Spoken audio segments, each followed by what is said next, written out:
Hello my friends, how are you all? Today I'm gonna show you how to fix your remote control if you have a problem like this due to rust or due to misuse or something.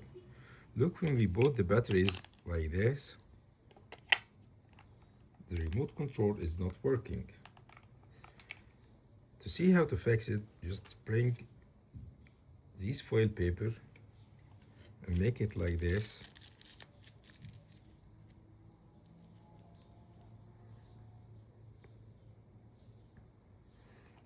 You can only put it here and then